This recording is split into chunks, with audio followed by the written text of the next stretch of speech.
The hot afternoon sun beat down mercilessly on the dusty road as Maya Johnson, a 10-year-old girl with a mix of wonder and curiosity in her eyes, walked home from school. Her tired legs carried her slowly down the rural path, the weight of her backpack weighing heavily on her shoulders. She adjusted the worn strap on her shoulder, a toolkit her Uncle Leon had given her, nestled carefully inside. It wasn't much, just a small metal box with a few basic tools, but to Maya, it was a key to understanding the world around her, especially when it came to fixing things. Her uncle had always told her, "Learn to fix things, Maya. A good mechanic can always make a living, and a good mechanic can fix more than just machines." Maya had always been a curious child. While other kids her age were racing home to watch cartoons or play games, Maya found peace in the small garage at her uncle's home, surrounded by oil cans, wrenches, and the comforting smell of grease and metal. It was there, amidst the tools and half-repaired vehicles, that she learned more than just how to replace a radiator hose or change a tire. She learned patience, focus, and problem-solving. It wasn't just about fixing cars. It was about understanding how the world worked, piece by piece, bolt by bolt. As she walked along the rural road, her gaze fell on an unusual sight. A shiny red Shelby GT 500 Mustang was parked by the side of the road, its hood propped up like a mouth begging to be fixed.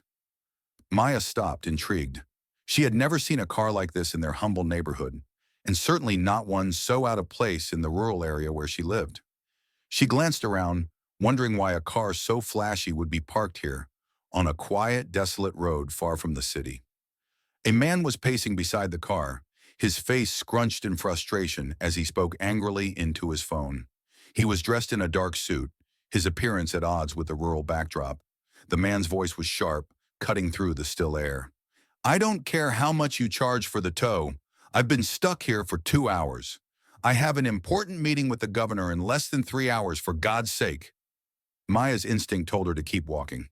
Her Aunt Renee had always warned her not to talk to strangers, especially those who appeared out of place in their quiet, predominantly black community. But something about this man's frantic gestures made her pause. Her curiosity piqued. Maybe he just needed a little help. The man's desperation seemed genuine, and it wasn't often that Maya had the chance to put her skills to good use. She adjusted her backpack, the weight of the toolkit reminding her that her uncle had always said, "Be ready for anything." Maya approached him cautiously, not wanting to intrude, but also knowing that she might be the only one who could offer help. She didn't have the luxury of turning a blind eye. She cleared her throat, softly calling out, "Excuse me, sir, do you need some help with your car?" The man turned sharply, his irritation evident in his furrowed brow. When he saw Maya, his expression shifted to one of amusement. The sight of a young girl in a faded MIT t-shirt and oversized shorts didn't inspire much confidence in him. "That's very kind of you, sweetheart," he said, his voice dripping with condescension. "But this is a high-performance vehicle. I need a real mechanic." Maya took a step closer, unbothered by his dismissive tone. She had dealt with much worse. After all, people often underestimated her because of her age, her gender, and her appearance. But none of that mattered when it came to fixing things. Her Uncle Leon had always said, "It doesn't matter if they think you're too small, too young, or too inexperienced. What matters is that you know your stuff." Maya shrugged nonchalantly. "My Uncle Leon has a garage, and he's been teaching me about cars since I could walk. I can at least take a look." The man raised an eyebrow, clearly skeptical but not completely dismissive. "All right, go ahead. You can take a look," he said, crossing his arms. Without further hesitation, Maya set her backpack on the ground and dropped to her knees beside the car, peering under the hood. She could already see signs of trouble, overheating, a coolant leak, and signs of wear that could have been avoided. But what struck her most was how familiar the problem seemed, like she had fixed this exact thing before. Her hands moved with purpose, her fingers dancing over the components of the engine as she carefully inspected each part. "What exactly happened?" she asked, her voice professional as she looked up at the man. He sighed heavily. "The engine started overheating about 40 minutes ago. Then it just died." Maya nodded, absorbing the information, then turned her attention back to the engine. "Did you notice any sweet smells like syrup, she asked, looking for more clues. The man blinked, surprised. Yes. Now that you mention it, I did smell something sweet. How did you know that? Maya's eyes twinkled, not from pride, but from the quiet satisfaction of knowing she was on the right track. That's the coolant leaking, she explained. It's causing the engine to overheat. You'll need to get it replaced, but I can fix it temporarily so you can get to town. She reached into her backpack, pulling out a small, well-organized emergency repair kit that her Uncle Leon had insisted she carry with her at all times. It wasn't fancy, just a roll of specialized tape, some zip ties, and a few tools that could help in a pinch. Maya worked quickly, locating the leak in the radiator hose and applying the tape with steady hands. She knew it wasn't a permanent fix, but it would hold long enough to get the man to a mechanic. There you go, she said, standing back and wiping her hands on her shorts. That should hold for now, but you'll need to add more coolant soon. The man, Andrew Whitaker, CEO of Whitaker Enterprises and one of Boston's most influential figures, stood there, utterly stunned. His world had just been turned upside down. He had come to this rural road with a fancy sports car, fully expecting to be saved by someone who knew what they were doing. And yet, here was a little girl, barely old enough to tie her shoes, fixing his car better than anyone he'd ever known. Andrew looked at Maya, his mind racing. The confidence in her movements, the focused way she approached the problem, reminded him of someone from his past. Something about her was familiar. He couldn't quite place it yet, but he knew he had to ask. "What's your name?" and he asked, his voice now filled with genuine curiosity. "Maya," she replied simply. "Maya Johnson." "Nice to meet you, Maya," he said, shaking her grease-stained hand. But as they shook hands, Andrew's eyes fell on the ring that Maya wore. It gleamed in the sunlight, an emerald green stone set in antique gold. The ring, a family heirloom, had been a gift he had given to a young girl at an orphanage years ago. The same orphanage that had mysteriously closed shortly after he had given it away. The realization hit him like a lightning bolt. He knew then that this wasn't just any little girl. This was Maya Johnson, the girl from the orphanage, an orphan he had once promised to return for, a promise he had never kept. The Mustang's engine purred back to life, much to Andrew's surprise. He stood frozen for a moment, watching Maya pack up her small toolkit with the same grace and precision she had shown while working on the car. The hum of the engine almost seemed like a symphony after the silence that had dominated the moment before. As Maya finished putting the tools away, Andrew's mind raced. Who was this little girl? How did she know so much about cars, and more importantly, why did that ring on her finger feel like the key to something he hadn't thought about in years?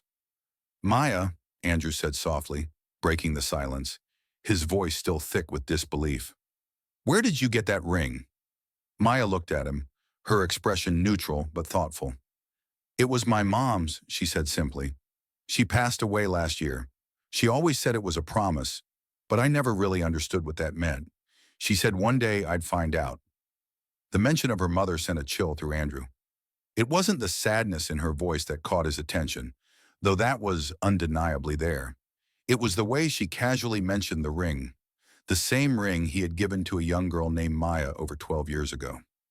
The memory flooded his mind, a memory he had pushed to the back of his mind for years. The orphanage. Little angels. Andrew had been young then, barely out of college, when he had visited the orphanage on a charitable trip with his father. They had been a wealthy family, and his father had always been keen on acquiring property at bargain prices. But this trip had been different. There was something about the children there, something about Maya, that had stayed with him. He had promised to come back for her, but things had changed. The orphanage had suddenly shut down. Maya had vanished, and no one ever spoke of her again. Andrew had moved on with his life. His career had flourished, and his wealth had grown exponentially. Yet a part of him had always wondered what happened to that little girl. And now, here she was.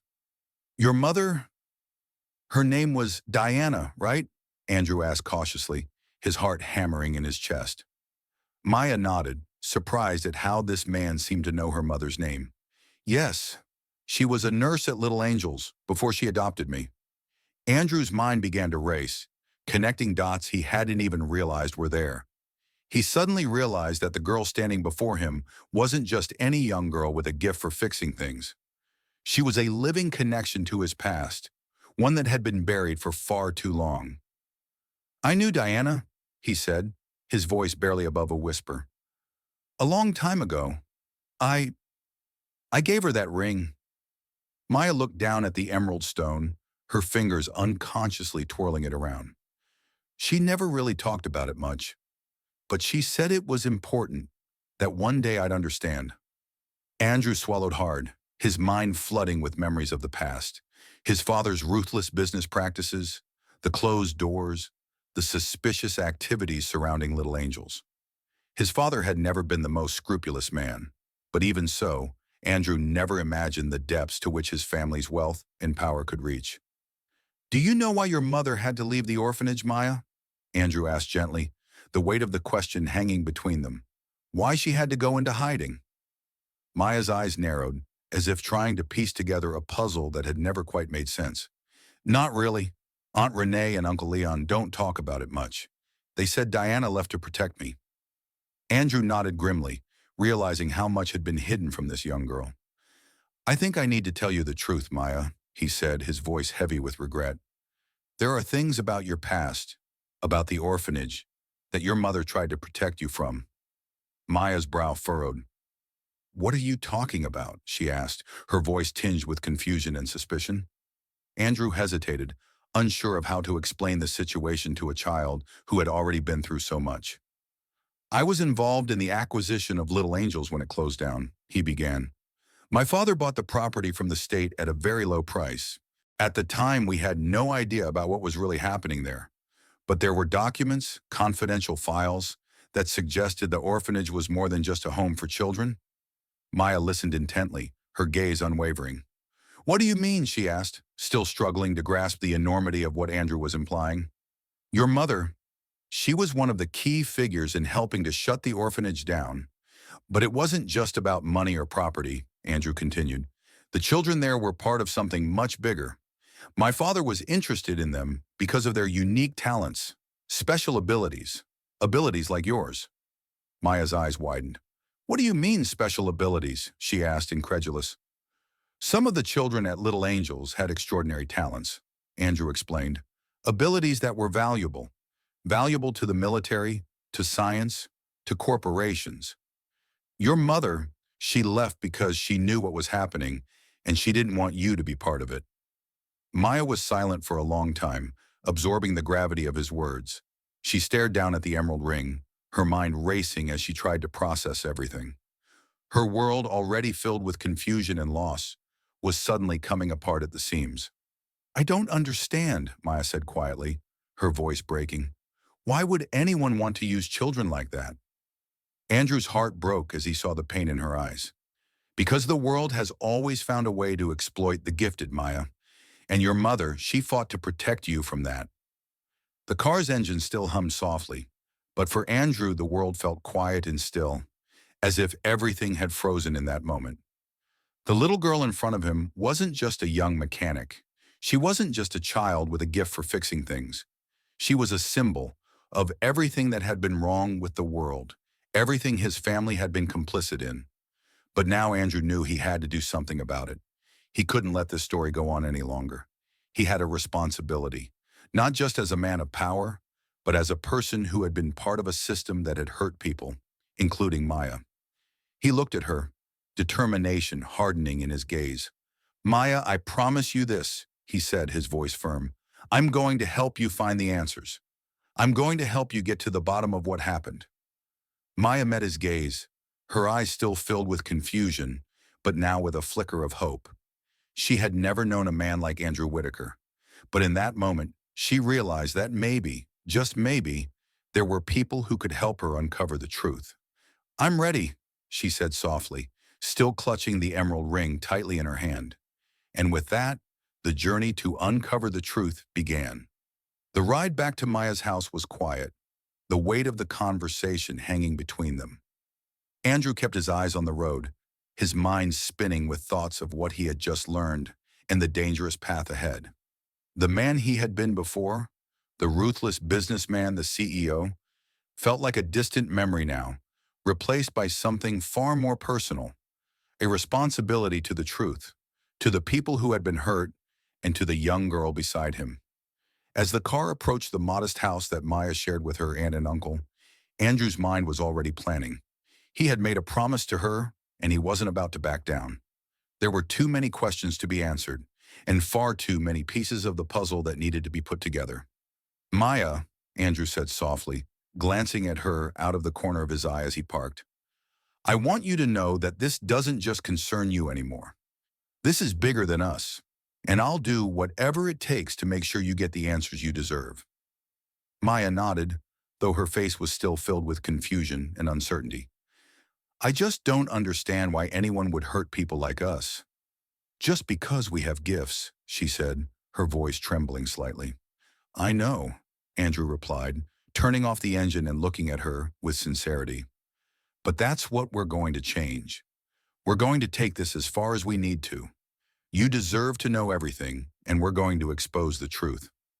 Maya looked at him, the hesitation still in her eyes. What if we don't find anything? What if it's all just gone? We will find it, Andrew said with certainty. I'll start by looking into your mother's history, and we'll trace it from there. And I promise you, no matter what we uncover, we'll deal with it together. Maya took a deep breath, her small hands clutching the emerald ring tighter, almost as if drawing strength from it. She had always known there was something important about the ring, something that connected her to a past she didn't fully understand. Now it was starting to feel like the key to unraveling the mystery of her own life and the secrets that had been hidden from her. Thank you, she said quietly. I didn't know where to start. We'll start together, Andrew replied. But first, I need to meet your aunt and uncle. I need to know everything they can tell us about your mother. This has gone on for too long. Maya nodded again, more firmly this time, and opened the car door. They walked together to the front door, where her Aunt Renee greeted them with a cautious smile. Maya, Andrew, what brings you here? We need to talk, Andrew said, his voice calm but urgent. It's about your sister, about Diana. Renee's expression faltered for a moment, her eyes narrowing with uncertainty. What about Diana? She asked, her voice tight with emotion. I know more than you think, Andrew said, cutting to the chase. And I need your help. Maya deserves the truth about her mother, about everything that happened. Renee exchanged a look with Leon, who was standing behind her. It was clear they had been keeping secrets. Secrets that Maya wasn't ready to hear, but that Andrew knew had to come out. Come inside, Renee said, stepping aside to let them in. The living room was small and cozy, but there was an air of sadness to it, as if it had once been full of laughter, but had since grown quiet. Maya sat down on the couch, clutching the ring in her hand, while Andrew sat opposite her. Leon took a chair beside her, and Renee sat across from them, her hands folded nervously in her lap. I'm not sure where to start, Renee began, her voice hesitant. But I guess it's time you knew everything, Maya. Start from the beginning, Andrew urged, his tone gentle but firm. We need to know everything. Renee sighed, her eyes welling with tears as she looked at Maya. Diana never wanted you to know the truth. When we took you in, we promised her we wouldn't tell you, but you deserve to know what happened. Leon's face grew dark, and his hands clenched tightly on his knees. We've been running from the past for years, he said softly, and for good reason. Your mother, Renee began, wiping her eyes, wasn't just a nurse at Little Angels. She had been trying to protect you, protect all of you, from something terrible. When the orphanage closed down, she knew there were forces that would stop at nothing to find you. She took you, changed your name, and left. But why? Maya interrupted, her voice shaky with emotion. Why did she leave? Why did we have to hide? Leon exchanged another look with Renee. Your mother, she didn't trust Whitaker Enterprises. She didn't trust Andrew's father or the people who were behind that orphanage. She knew they were using the children for their own purposes, exploiting them for their special abilities. And when she found out what they wanted from you, she knew it was time to run. Maya's eyes widened, the weight of their words sinking in. What do you mean, my abilities? I can fix things. Yes, but what else are they talking about? Renee reached out, taking Maya's hand gently. That's just it, Maya. Your gift isn't just about fixing things. Your mind works in ways that other people's don't. Your ability to see patterns, to understand machines, those are gifts. They knew about you, and they wanted to use you. That's why your mother had to leave. Andrew, who had been listening intently, finally spoke. Your mother was protecting you, and I failed her. I failed both of you. His voice shook with regret. I never knew the full extent of what my family had been involved in until recently. But now, I'm going to do everything I can to make sure you get the answers you deserve. Maya looked at him, her eyes filled with a mixture of confusion and determination. I don't know what to do with all of this, Andrew. You don't have to figure it all out now, Andrew replied. But we're going to start by finding everything we can about your past. The truth is out there, and I'm going to help you uncover it. Maya took a deep breath, feeling the weight of the situation settle on her shoulders. But in that moment, surrounded by people who cared for her, she knew that no matter what the future held, she wasn't alone anymore. The journey had only just begun, but with Andrew by her side, Maya felt a sense of purpose she had never known before. The past was unraveling, and with it, her future was beginning to take shape, one that would no longer be defined by secrets, lies, and hidden truths. It would be defined by Maya, by her strength, her courage, and the extraordinary abilities that had been with her all along. The morning sun had barely broken through the clouds when Andrew arrived at Maya's house once again. The past few days had been a whirlwind of information, new revelations, a dark family history, and an emerging truth about Maya's gifts that seemed too unbelievable to be true. But the more he uncovered, the clearer it became. Maya was the key to a far greater story. Maya's adoptive parents, Renee and Leon, had given her everything they could, but they had also kept things from her for her protection. They had tried to shield her from the horrors of her past, but now with Andrew's involvement, the time had come to expose it all. Andrew had made a promise to Maya's mother, Diana, the woman who had risked everything to protect her daughter, and he was determined to keep that promise. Sitting at the kitchen table with Maya, her aunt, and her uncle, Andrew spoke calmly but with urgency. We've hit a point where there are no more secrets left, he said, folding his hands on the table. We need to act quickly, before those who want to keep the truth hidden get to us first. Maya looked up at him, her emerald ring glinting in the sunlight as she nervously twirled it around her finger. What do we do now? She asked, her voice shaky but resolute. Andrew had already thought through their next steps. He knew the only way to move forward was to confront the people responsible for her family's suffering, and that meant going straight to Whitaker Enterprises. I'm going to take this to the top, he said, looking around at the family in the room. We need to bring everything into the open. This is about accountability, about giving you the closure you deserve, Maya. But as Andrew said the words, he realized the weight of what he was asking. This was no longer just about uncovering the truth. It was about taking down an empire that had built its wealth on lies, on manipulation, on exploiting people like Maya for their talents. The Whitaker family was not going to let go of their secrets easily. Andrew stood up, his jaw set with determination. I need to talk to someone I can trust, he said. I'm going to bring in my lawyer, Claire Bennett. She's been helping me with some of the corporate investigations I've been doing, and she's the only person who can help us navigate the legal side of all this.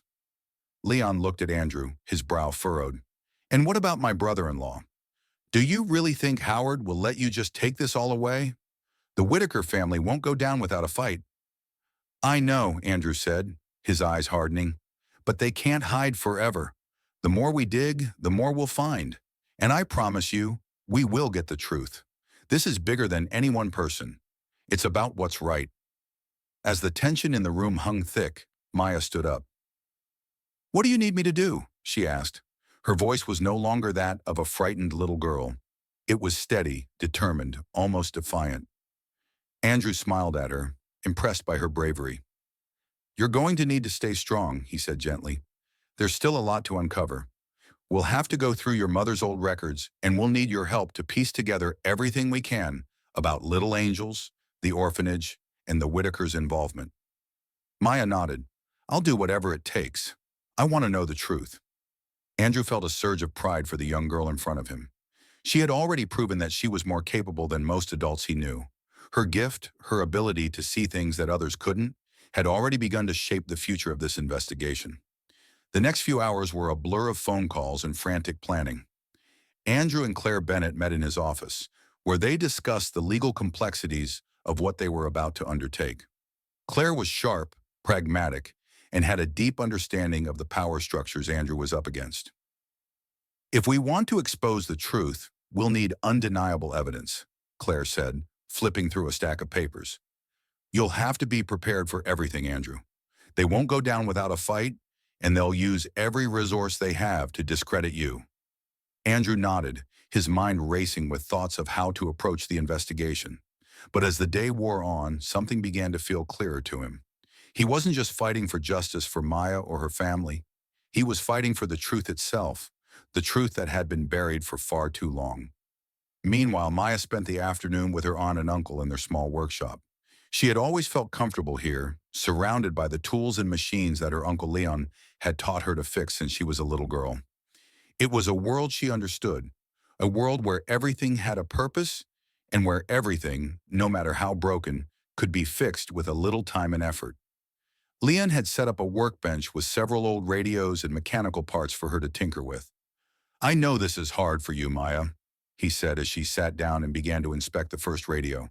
"But your mother, she fought so hard for you.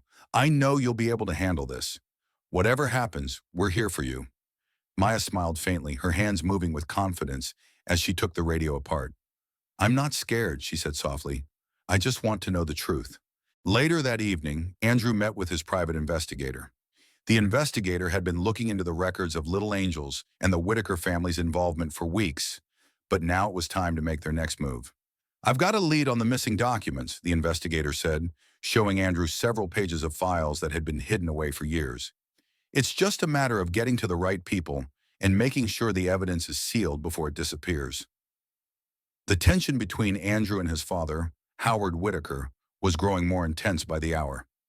Howard, now fully aware of Andrew's investigation, was tightening his grip on the empire he had built. And Andrew knew the clock was ticking. The truth was coming, and with it, the power to bring down everything that had been built on lies. As Andrew left the meeting, he knew one thing for certain. This battle wasn't just about corporate corruption or stolen wealth. It was about bringing justice to the forgotten, to the vulnerable, to people like Maya, who had been used and cast aside for the benefit of the few. And no matter how hard the Whitakers fought, Andrew would be ready to face them head-on, armed with the truth and the determination to bring it all to light. The journey ahead was going to be long and difficult, but Andrew was no longer the man he had once been. He had found a new purpose, and with Maya by his side, he knew they could take on anything that came their way. In the days to come, as they pieced together the puzzle of Maya's past, they would uncover a story far bigger and darker than they ever imagined. But they would also uncover hope, and in that hope, they would find the strength to rebuild everything that had been broken. The days following Andrew's meeting with Claire Bennett and the private investigator were filled with a tense quiet. The Whitaker family's empire was on the edge of crumbling, and every move they made could be the one that exposed their darkest secrets. Andrew's determination had only grown stronger as he pieced together the past, the long-hidden truths, the suffering caused by his family's actions, and the legacy of exploitation that had defined Whitaker Enterprises. But there was still so much left to uncover. His father, Howard Whitaker, had done everything in his power to keep the truth buried, including manipulating adoption records, bribing officials, and exploiting children with extraordinary talents. The missing children from Little Angels were not just victims. They were the keys to a much larger conspiracy, one that Andrew couldn't afford to ignore any longer.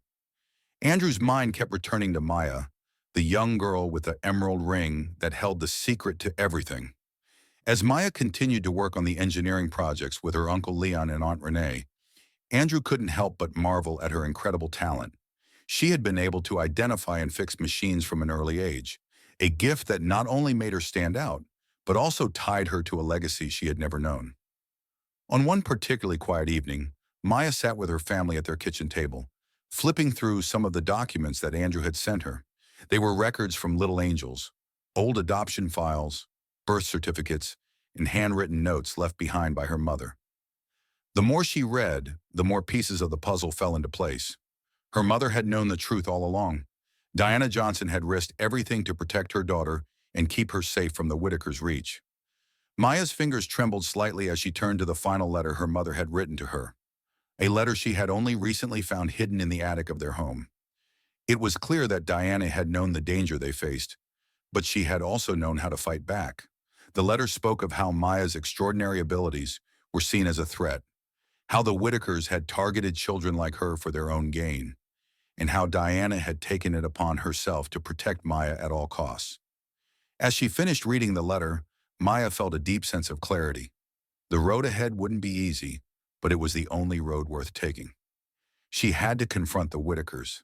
She had to expose them for the people they were, and she would do it not just for herself, but for all the children whose lives they had ruined. Andrew called Maya later that evening, his voice sounding both weary and resolute. "I've got an emergency meeting with my father tomorrow," he said. "It's time to put everything on the table." Maya's heart raced at the thought of finally confronting the man who had caused so much pain and suffering in her life. "I'm ready," she said quietly. "I'll be there."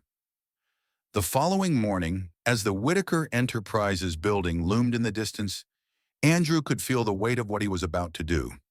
The walls of the company had been built on lies, and today they would come crashing down.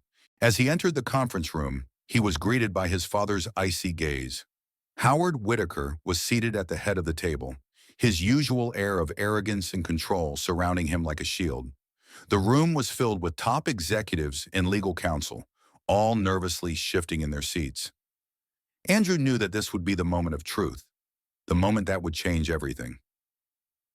"I'm glad you could join us, Andrew," Howard said, his voice dripping with sarcasm.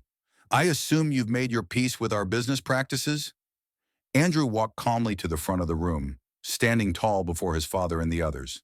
"No, I haven't," he replied, his voice steady. "I've discovered the truth about little angels. I've uncovered everything you tried to hide. The children, the adoption records, the illegal experiments. You can't run from it any longer." Howard's face tightened, but he didn't speak. The room was silent, the tension palpable. At that moment, the door opened, and Maya stepped into the room. The executives and legal counsel looked at her with a mix of confusion and disbelief. She was just a child. How could she be here, in the heart of Whitaker Enterprises? But Maya wasn't just any child. She was the key to everything. Andrew stepped aside, motioning for Maya to come forward. "This is Maya Johnson," he said. "The girl you've been trying to silence for years. The girl you've been trying to exploit for your own gain. And today, she's here to expose the truth." Maya stood tall, her emerald rings sparkling in the harsh light of the conference room. She looked at Howard with unwavering eyes, her voice calm but filled with purpose. "You thought you could hide the truth forever," Maya said. "You thought you could silence my mother and me. But we're not afraid anymore. The truth is out, and there's nothing you can do to stop it." Howard's face turned red with anger, but there was no escaping the truth. Maya reached into her bag and pulled out the small device hidden within the emerald ring. She placed it on the table for everyone to see. "This contains all the records you tried to erase, the experiments, the children, everything. And now, it's in the hands of the world." The room fell silent as the weight of Maya's words settled in. Andrew's father, the man who had built an empire on the backs of others, was now facing the consequences of his actions. But even as the shock set in, Howard tried to regain control. "You think this will change anything? You think a few documents and a recording will bring me down?" he sneered. Andrew stepped forward, his voice cutting through the tension. "It's not just about the documents, Dad," he said. "It's about everything you've done to hurt people. You're not going to get away with it anymore. This is over." The federal agents who had been quietly waiting outside the room finally entered, their presence signifying the end of Howard Whitaker's reign. He was arrested on the spot, and as the agents led him away, Maya looked at Andrew. "I did it," she said, her voice small but filled with pride. "I took down the empire." Andrew smiled, his eyes full of pride for the young girl who had shown him what real courage looked like. "No, Maya," he said. "You didn't just take down an empire. You gave us all a chance to rebuild." The Whitaker family's empire, built on greed and manipulation, had finally come to an end. But from the ashes, a new future was being born. A future where children like Maya, who had extraordinary talents and hearts full of compassion, could thrive. And as the sun set over the city that had once been dominated by the Whitaker name, a new chapter began, one built on honesty, justice, and the promise of a better tomorrow.